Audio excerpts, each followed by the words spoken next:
Good afternoon, everybody. Thanks, Wesley. I think SCALPSS has come up a few times already today. And so for those of you who don't know what SCALPSS is, I'll give a little bit of an overview of where we came from, where we're at, and where we're going. Let's go on to the next slide. So SCALPSS is the stereo cameras for lunar plume surface studies. It was kind of born in 2018 as an idea for the first set of CLPS flights. NPLP, the NASA-provided lunar payload program, was organizing the payloads for those flights. Michelle Monk was the proposer of this originally, and the idea was to repurpose the hardware that was used for the Mars 2020 EDL cam and use that same hardware on a CLPS lander to collect stereo imaging of the PSI effects. So really the idea was to try to measure the amount of erosion that occurs underneath the lander during PSI. So that was kind of the genesis of this. So the first payload was set up to do that for the first CLPS mission. Why don't we go on to the next slide? So we've called that SCALPSS 1.0, and as was mentioned, that flew on the intuitive machines. Unfortunately, we know we didn't get any data from that. I believe there was a question earlier from Ryan about the legs. The leg breaking was probably not due to PSI. It was almost definitely not due to PSI. It was due to the landing conditions, and in fact, I believe they actually broke at least 3 of the legs, 3 of the 6 legs. But I think that's still questionable. But, all in all, the idea was to collect those stereo images post-landing. We did have a ConOps that would collect images during descent as well. Just really to see what we could gather, what kind of data we could gather during the actual descent. And as I mentioned, the configuration, we had 4 cameras, all the same focal length. They were evenly spaced or almost evenly spaced around the lander, and all pointing underneath the lander, all using Mars 2020 hardware. They're either COTS parts or the electronics was all COTS components, but it was a design, a build to print of the design JPL used for their data storage unit.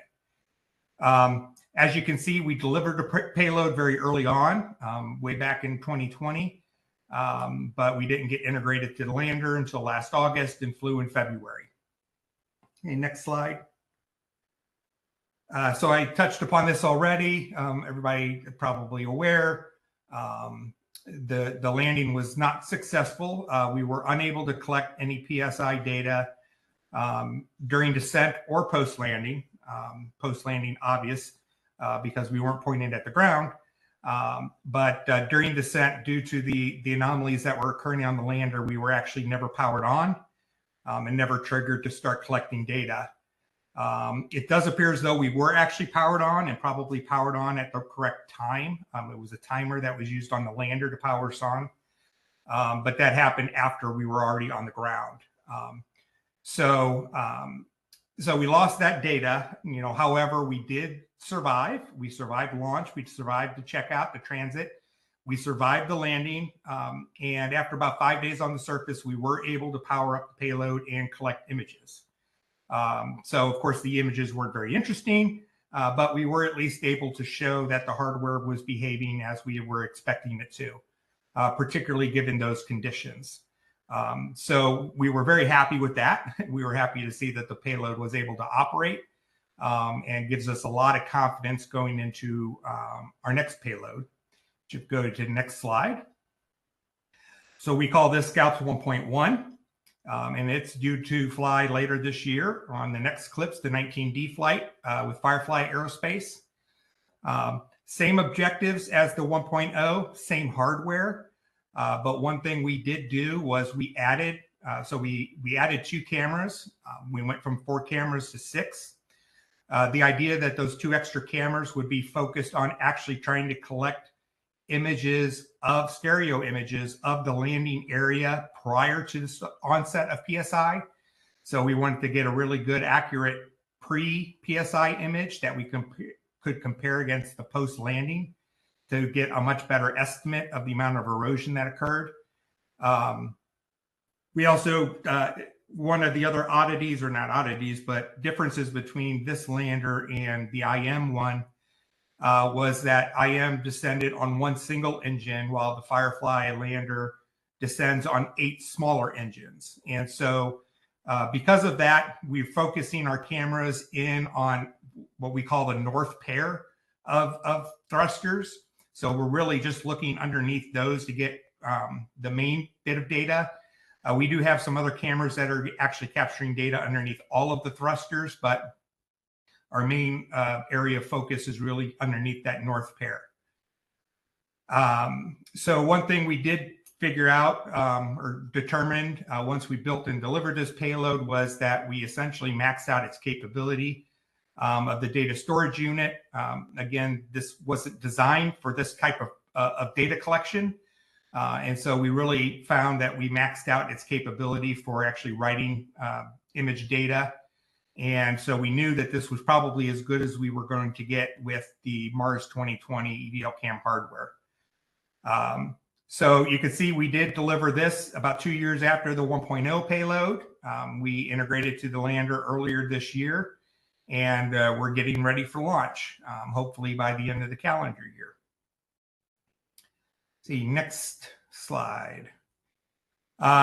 Recently this summer, or this fall, or the last few months, I'll say, we have, I don't want to say inherited, but we started a new payload. We're calling 1.x. This is funded by STMD, but CLPSS has decided to agree to pay for the integration cost. So it's not a CLPSS payload per se, but CLPSS is supporting the integration of the payload to the Blue Origin Mark 1. So this is their cargo demo flight, their first test flight. Smaller version of the human. It only has one of the engines instead of the 3, but it's a much larger scale than CLPSS. So we were very, very excited to get this opportunity to collect data on a different scale from the CLPSS landers that we've been focused on so far. So it's essentially the same data science objectives as the 1.0.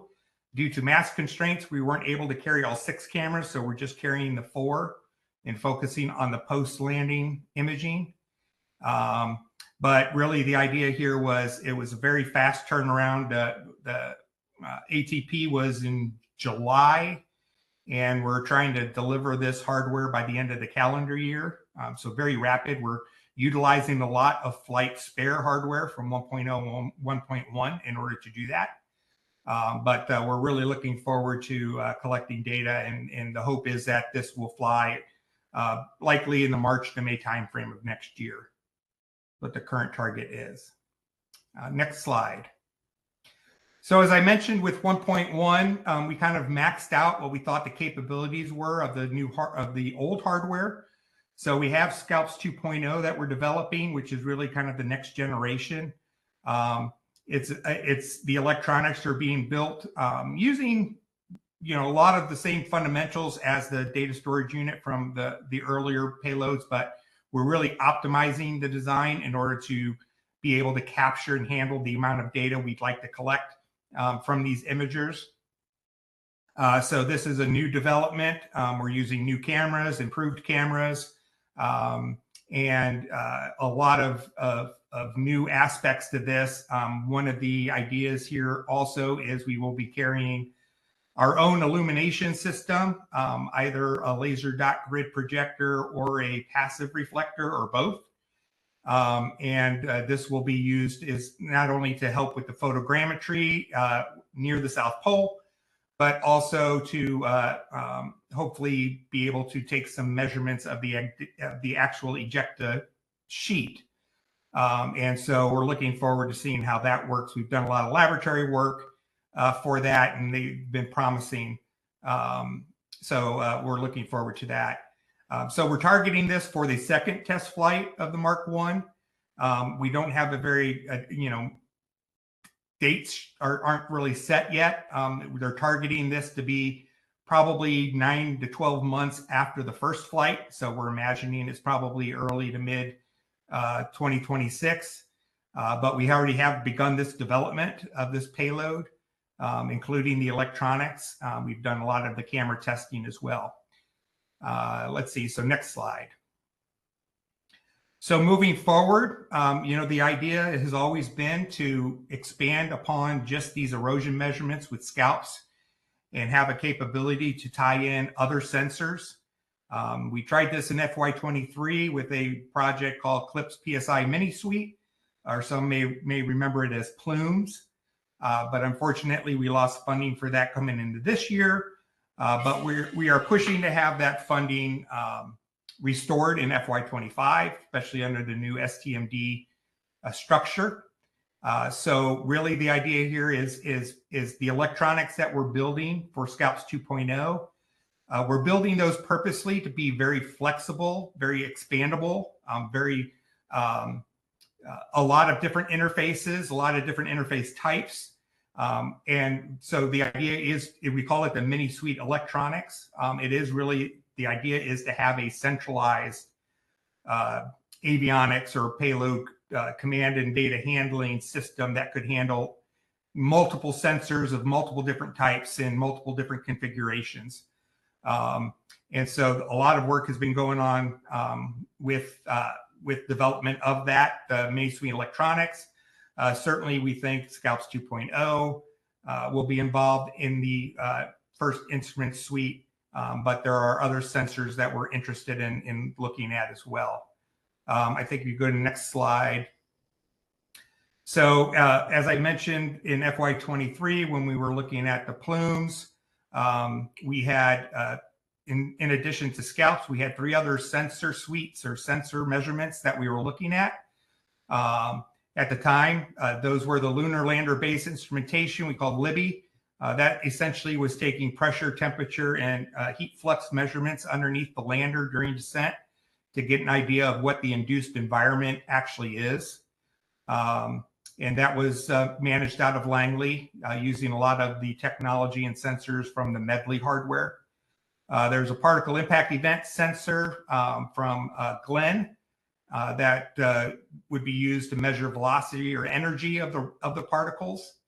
And then the dust ejector radar technology out of KSC, which is a millimeter wave Doppler radar to measure particle velocity and possibly particle size during PSI. So the idea here is that we're going to, again, try to pull together a suite of instruments. These may not be the final sensors, but again, it gives you an idea of the types of measurements we're looking to take. There has been some interest. We're right now being considered for a CLPS flight on CP32, which isn't until probably early 2029, but there are currently no opportunities for any of these types of PSI sensors between now and then. But hopefully with the Blue Origin flights, we'll be still collecting data during these interim years. But we are working with the CLPS office on identifying whether or not we can be manifested on that CLPS flight. And Blue Origin has also mentioned interest in flying an instrument suite on their Mark II uncrewed demo flight. So we will certainly be working towards that as well. And as I mentioned, as part of the new structure, we're hoping to be able to find funding to start up these and some other sensor developments and get them ready for flight, so that whenever the first instrument suite is requested, we will be ready to provide something for that flight, whether it be CLPS or Artemis or HLS or whoever. So that is, I believe that's my last slide.